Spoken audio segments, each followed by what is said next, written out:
All right, so in this video, we'll be talking about area of the two more figures, so trapezium and parallelogram. Well, parallelogram is pretty simple. You just need to have a height of that parallelogram like this, and then you need to have the base length of this, right? So you're going to have a height, which is h, and then this base length, and the area of this is going to be base into height, simple, just like a rectangle.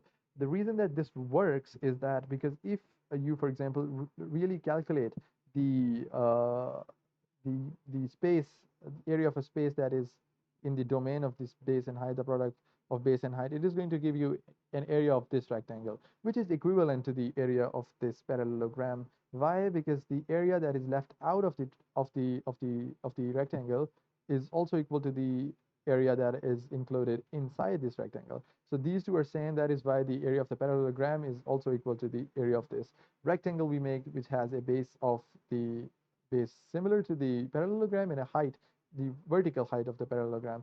You need to remember that you don't actually take this slanted height as of parallelogram as height. You need to take the vertical height of the parallelogram. So I hope that was simple. Let's talk about the trapezium. Well, trapezium, I need to just, let's erase off this parallelogram and let's talk about this trapezium. The trapezium is pretty interesting. You just need to, first of all, if you want to derive, you can just, extend this parallelogram a bit more like this. And then, it seems like I just put another trapezium. Okay, this is, I mistakenly probably said it's parallelogram. This is trapezium, right?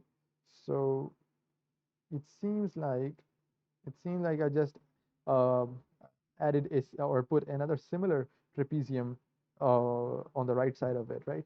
So I can, just call, uh, or I can just divide this length right from the middle like this, right? I can divide this length from the middle like this, and this whole length at the, okay, that's not a straight line. This whole length, I can call this length to be, for example, A, and this length to be B.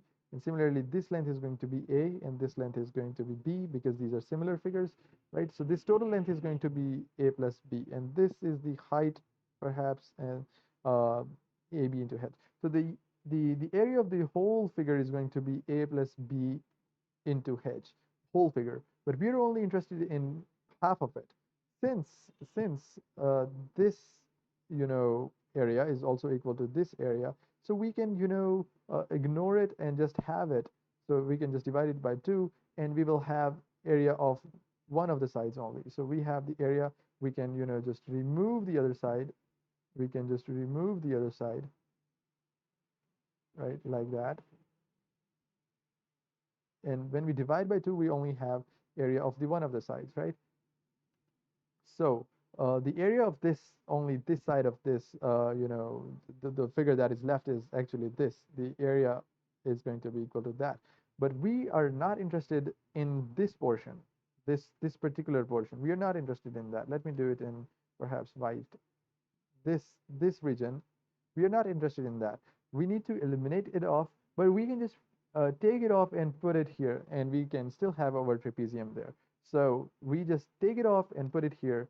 So the area overall stays the same. That is why logically area of trapezium is always the sum of one of the sides, the parallel sides, the sum of the parallel sides A and B into the height divided by 2. There are other ways to prove it as well mathematically, but I guess this is the most logical way to prove it. So that's how you find out the area of a trapezium.